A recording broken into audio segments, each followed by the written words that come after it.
नमस्कार विद्यार्थियों, भगरू महिला पीजी महाविद्यालय की ऑनलाइन क्लासेज में आप सभी का हार्दिक स्वागत, हार्दिक अभिनंदन। मैं अनिल कुमार छिपा। आज हम बीकॉम पार्ट फर्स्ट में एक बुक चलती है व्यापारिक संनियम, उसका एक टॉपिक है प्रस्ताव। उस प्रस्ताव के बारे में आज हम पढ़ने वाले, अध्ययन करने वाले। बात आती है कि हमने पिछले वाले वीडियो में पढ़ा था कि अनुबंध क्या है। तो अनुबंध को बनने के लिए हमें तीन चीज़ों की आवश्यकता होती थी। प्रस्ताव की होती थी, स्वीकृति की होती थी, और ये दोनों मिल जाते हैं तो ठहराव बन जाता है। और हमें ठहराव प्लस परिवर्तनीयता राइटिंग द्वारा जो सही हो, जो उसे कोर्ट एक्सेप्ट कर सके, सारी चीज़ें वेद हो, ये चीज़ें मिल जाती है तो अनुबंध का जन्म होता है। परंतु अनुबंध को बनने के लिए हमारा पहला जो शुरुआती पॉइंट जो होता है, जो शुरुआती टॉपिक जो होता है, जो बिंदु होता है, वो है हमारा प्रस्ताव। कि पहले हम प्रस्ताव को समझेंगे, फिर स्वीकृति को समझेंगे, उसके बाद में ठहराव को समझेंगे। जब ये तीनों चीज़ें मिल जाएगी उसके बाद में हम परिवर्तनीयता को समझेंगे, उसके बाद में वो अनुबंध बनेगा। तो इन सबको बनने के लिए हम पहला हमारा पॉइंट पढ़ रहे हैं प्रस्ताव। प्रस्ताव क्या होता है? सामान्य बोलचाल से देखा जाए तो प्रस्ताव का मतलब ये होता है किसी कार्य को करने अथवा न करने के लिए किसी दूसरे पक्षकार को पूछना कि आप ये कार्य करोगे या नहीं करोगे। जिसे कि हम साधारण से एक उदाहरण ले लेते हैं कि आज आप जो है आपके पास किसी प्रकार की कोई पुस्तक रखी हुई है, या कोई वस्तु रखी हुई है, या कोई गाड़ी रखी हुई है, किसी भी प्रकार का कोई भी चीज़ रखी हुई हो, आप किसी द्वितीय पक्षकार में कहते हो कि मैं ये चीज़ बेचना चाह रहा हूँ और इसकी रेट ये है, और क्या आप इस वस्तु को खरीदना चाहते हो क्या? तो विद्यार्थियों, ये प्रस्ताव है। आपने उसके सामने ऑफर रखा है कि क्या आप, मेरे पास ये वस्तु है, इतने रुपए की है, मैंने इतने साल इसको काम में लिए है, अब आप क्या इस वस्तु को खरीदना चाहते हो क्या? तो आपने उस वस्तु को बेचने के लिए या ट्रांसफर करने के लिए अपनी इच्छा जाहिर की है किसी द्वितीय पक्षकार के सामने। अब ये उस पर डिपेंड करता है कि वहाँ से जवाब हाँ आता है या ना आता है। ये प्रस्ताव कहलाएगा। ठीक है विद्यार्थियों, हम इसकी परिभाषा पढ़ लेते हैं। कंपनी अधिनियम 2013 की धारा 2A, कंपनी अधिनियम 2013 की धारा 2A के अनुसार इसकी जो परिभाषा निकल के आती है, हम इसकी परिभाषा पढ़ने वाले हैं। और परिभाषा को हम बड़ी आराम से और पूर्ण एक्सप्लेन के साथ पढ़ेंगे, इसका पूर्ण व्याख्या करेंगे। हम देखेंगे एक बार, जब एक व्यक्ति किसी दूसरे व्यक्ति के समक्ष, देखेंगे एक व्यक्ति किसी दूसरे व्यक्ति के समक्ष है, ये केवल एक आदमी की बात नहीं कर रहा है। इसका मतलब पक्षकार होता है कि एक पक्षकार जो है किसी दूसरे पक्षकार के मध्य। पक्षकार में कितने व्यक्ति हो सकते हैं? हो सकता है हम दो पक्षकार ले लेते हैं। विद्यार्थी देखेंगे यहाँ पर कि एक पक्षकार है, एक दूसरा पक्षकार है। तो इस पक्षकार के समूह के अंदर एक व्यक्ति भी हो सकता है, 50 व्यक्ति भी हो सकते हैं, 100 व्यक्ति भी हो सकते हैं, और 2 व्यक्ति भी हो सकते हैं। इसी प्रकार से दूसरा जो पक्षकार होगा, इसमें भी एक व्यक्ति भी हो सकता है, 2 भी हो सकता है, 50 भी हो सकते हैं, 100 भी हो सकते हैं, 5 भी हो सकते हैं। तो ये कहलाएगा प्रथम पक्षकार और ये कहलाएगा द्वितीय पक्षकार। इसलिए विद्यार्थियों, अब हम ऊपर चलते हैं।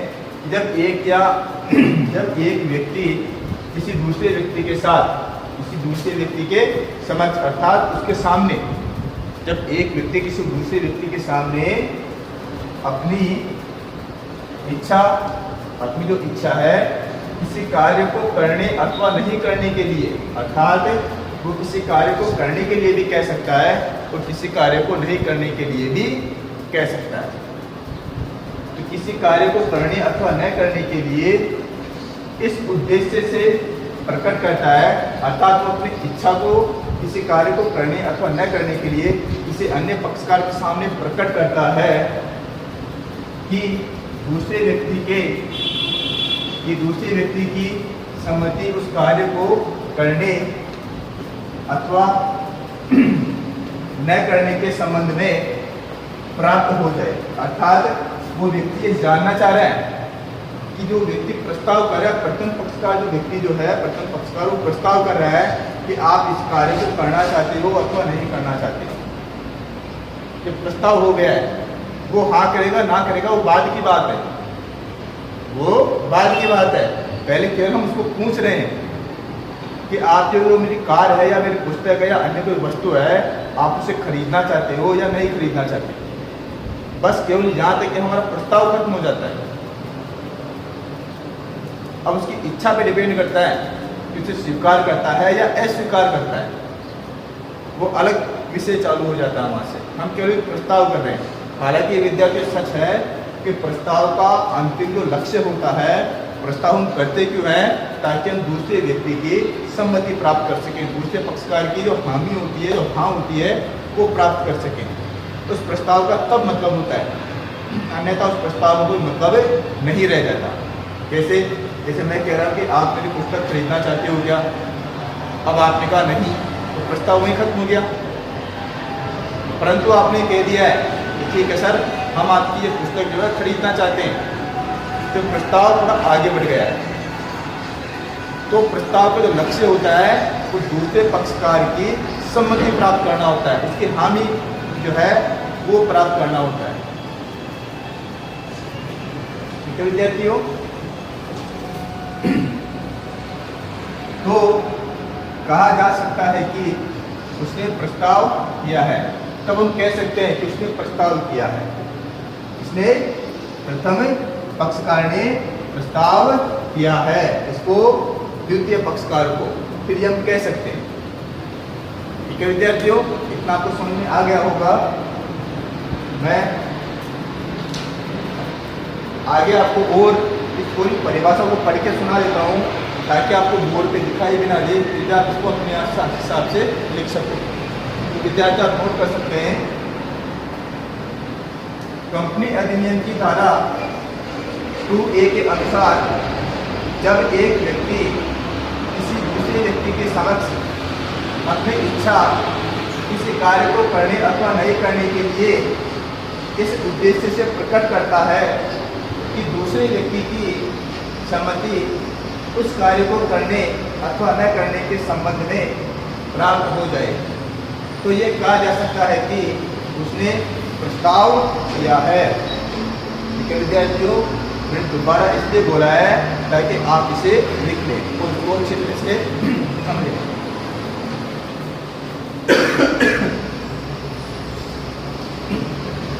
हाँ, थोड़ा गला खराब विद्यार्थियों, इसके बीच में थोड़ा डिस्टर्बेंस हो सकता है। अब बात आती है कि जो व्यक्ति प्रस्ताव करता है उसे हम क्या कहते हैं। तो विद्यार्थी देखेंगे एक बार, जो व्यक्ति प्रस्ताव कर रहा है अर्थात जो प्रथम पक्षकार है, जो प्रस्ताव कर रहा है, उसे हम कहते हैं प्रस्तावकर्ता।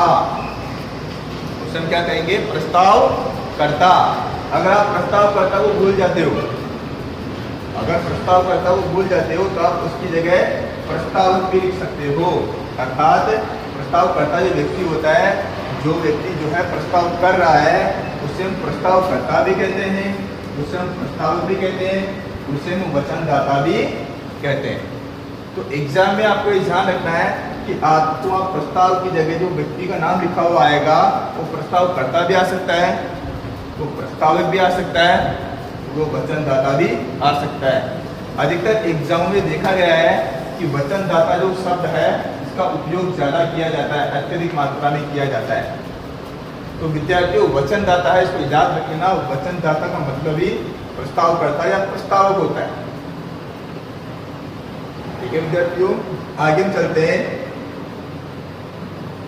इसकी विशेषताओं की ओर चलते हैं। इसकी विशेषताएं क्या क्या होती है, प्रस्ताव की विशेषताएं क्या क्या होती है। इसका पहला पॉइंट है विद्यार्थियों, कम से कम दो पक्षकार। अर्थात क्या आप अपनी ये वस्तु अपने आप को बेच सकते हो क्या? क्या आप अपना मोबाइल अपने आप को बेच सकते हो क्या? क्या आप अपनी पुस्तक अपने आप को बेच सकते हो क्या? नहीं बेच सकते ना विद्यार्थियों, क्यों? पहले से हमारी है, हमें उसके लिए अनुमोदन करने की कोई आवश्यकता ही नहीं है, और हम पर पृथक अस्तित्व की अवधारणा भी लागू नहीं होती, क्योंकि हम अकेले व्यक्ति हैं। तो एक व्यक्ति अपनी वस्तु को क्यों बेचेगा? खुद को, स्वयं को। तो अगर आप प्रस्ताव करना चाहते हो तो आपको एक सामने वाला व्यक्ति अर्थात एक और व्यक्ति चाहिए या एक और पक्षकार चाहिए। तो कहने का मतलब ये है कि हमारा जो प्रस्ताव होगा वो कब वैलिड होगा, कब माना जाएगा, तो कम से कम 2 पक्षकार हो। अब 2 पक्षकार में कितने भी व्यक्ति हो सकते हैं, एक व्यक्ति इधर और एक व्यक्ति इधर भी हो सकता है। तो कम से कम 2 व्यक्ति को हमें चाहिए अगर आप प्रस्ताव करना चाहते हो, क्योंकि आप तो एक तो स्वयं हो गए प्रस्ताव करता, दूसरा कौन हुआ प्रस्ताव स्वीकारक, वचन ग्रहीता। तो वचन ग्रहीता जो होगा वो व्यक्ति भी होना चाहिए ना, वरना हम किसको प्रस्ताव करेंगे।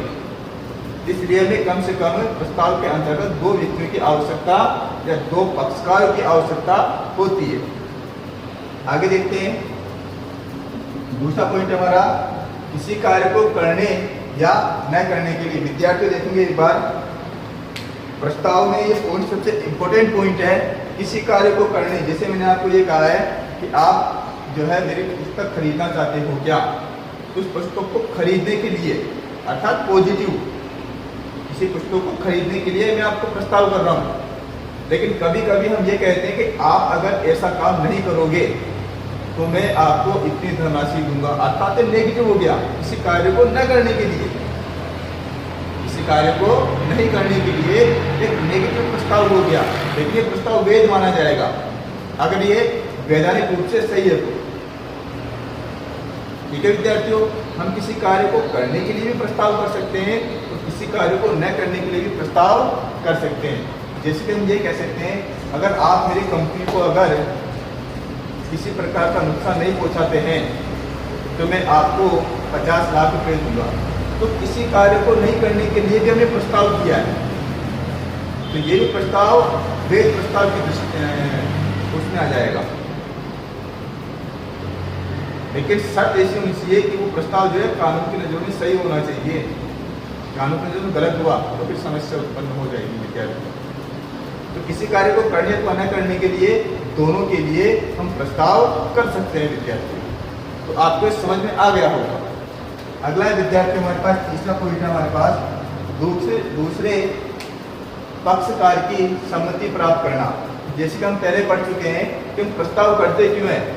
अगर सामने वाला व्यक्ति अगर मना कर देता है, अर्थात आपने किसी व्यक्ति को ये कहा कि आप मेरी गाड़ी खरीदना चाहते हो क्या, उस व्यक्ति ने मना कर दिया मैं तो नहीं खरीदना चाहता, तो उस प्रस्ताव का कोई मतलब ही नहीं रहा, वो प्रस्ताव वहीं खत्म हो जाएगा। ठीक है, तो प्रस्ताव का जो लक्ष्य होता है वो होता है दूसरे व्यक्ति की सम्मति प्राप्त करना, अर्थात उसकी हामी प्राप्त करना, उसकी हाँ प्राप्त करना, ताकि हम प्रस्ताव से आगे स्वीकृति की ओर बढ़ सके। ठीक है विद्यार्थियों, तो तीसरा पॉइंट में ये बताया है कि दूसरे पक्षकार की सम्मति प्राप्त करना, अर्थात उसकी सहमति प्राप्त कर लेना कि हाँ मैं आपकी गाड़ी खरीदना चाहता हूँ। उसने हाँ कर दिया, अर्थात अपना जो प्रस्ताव जो है उसको उसने स्वीकार कर लिया है, तब इस प्रस्ताव की वैल्यू हो जाती है। अगर वो मना कर देता है कि मुझे आपकी गाड़ी नहीं खरीदनी है, तो इस प्रस्ताव को वैल्यू नहीं रह जाती है। तो प्रस्ताव का जो लक्ष्य होगा एक प्रकार का वो होगा दूसरे पक्षकार की सम्मति प्राप्त करना। ठीक है विद्यार्थियों, आगे चलते हैं चौथे पॉइंट की तरफ। वैधानिक संबंध स्थापित करना। विद्यार्थियों को देखना वैधानिक का मतलब क्या होता है, अर्थात ऐसा कोई कार्य, ऐसा कोई संबंध जो हमें कानून की नजरों में सही हो और वो प्रस्ताव कर रहे हैं। आपकी जो इच्छा है, आपको जो दोनों के बीच में जो प्रस्ताव ग्रहीता और प्रस्तावक का जो संबंध बन रहा है वो कानून की नजरों में सही होना चाहिए। ये वैध चीज है कि मैं आपको अपनी गाड़ी को बेचने के लिए कहता हूँ और आप उस गाड़ी को खरीदने के लिए तैयार हो जाते हो, ये वैध है, ये कानून की नजरों में सही है। लेकिन अगर मैं आपको ये कहूँ ठीक है कि आज हम दोनों मिलकर किसी अन्य जो मकान है या कोई ऑफिस है उसमें चोरी करने के लिए चलेंगे, तो क्या ये कानून की नजरों में सही है क्या? भले वो सामने वाला पक्षकार जो दूसरे पक्षकार जो है ये कहते कि हाँ ठीक है हम दोनों मिलकर चलेंगे, उसमें प्रस्ताव भी हो गया, स्वीकृति भी हो गई है, परंतु उनकी इच्छा जो है कानून के प्रति नहीं है, सही नहीं है, वो वैधानिक रूप से वो सही नहीं है। इसलिए सिचुएशन देखेंगे कि वो अवैध होगी या व्यर्थ होगी। ठीक है विद्यार्थियों, तो दोनों पक्षकार जो है उनके मध्य वैधानिक संबंध स्थापित करने की इच्छा होनी चाहिए। उनकी जो इच्छा है वो सही होनी चाहिए। किसी कार्य को करने की, एक दूसरे को चीट करने की या धोखे देने की उनकी इच्छा नहीं होनी चाहिए। ऐसा नहीं कि एक व्यक्ति दूसरे व्यक्ति के बारे में कपट सोचता हो या उसको चीट करने के बारे में सोचता हो, उसको धोखा देने के बारे में सोचता हो। ऐसा नहीं होना चाहिए विद्यार्थी। उनके जो उनका जो अंदर का मन जो है वो वैधानिक संबंध अर्थात दोनों का प्योर होना चाहिए, शुद्ध होना चाहिए उस प्रस्ताव को करने अथवा स्वीकार करने के लिए। इसे हम कहते हैं वैधानिक संबंध स्थापित करना, अर्थात कानून के नजरों में उन दोनों का संबंध जो है वो सही होना चाहिए, वैध होना चाहिए।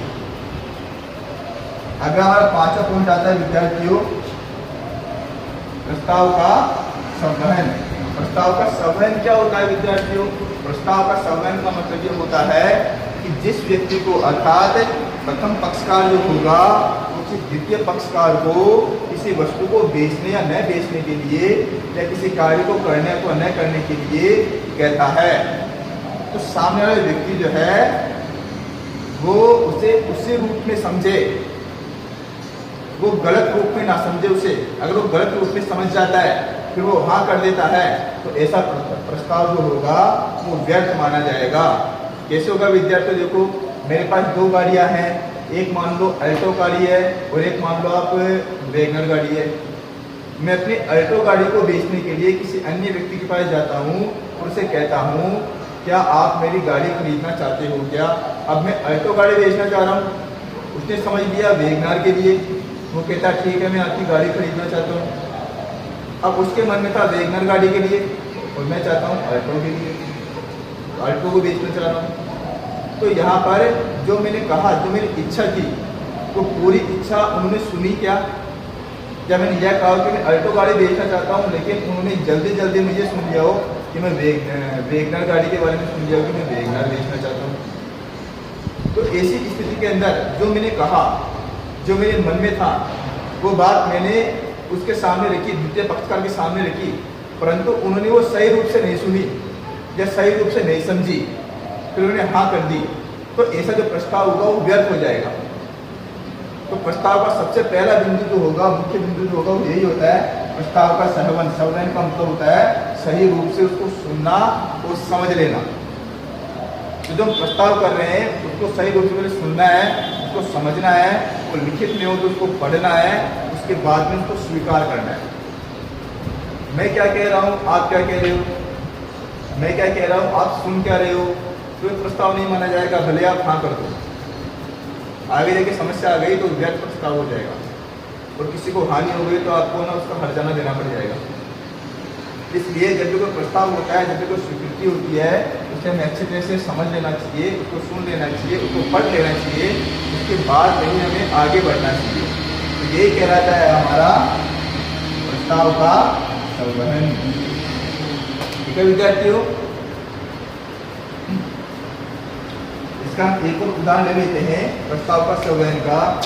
मैं राजस्थान का आदमी हूँ, मैं राजस्थानी बोलूँगा और सामने वाले व्यक्ति है वो तमिलनाडु का है, वो तमिल बोलेगा।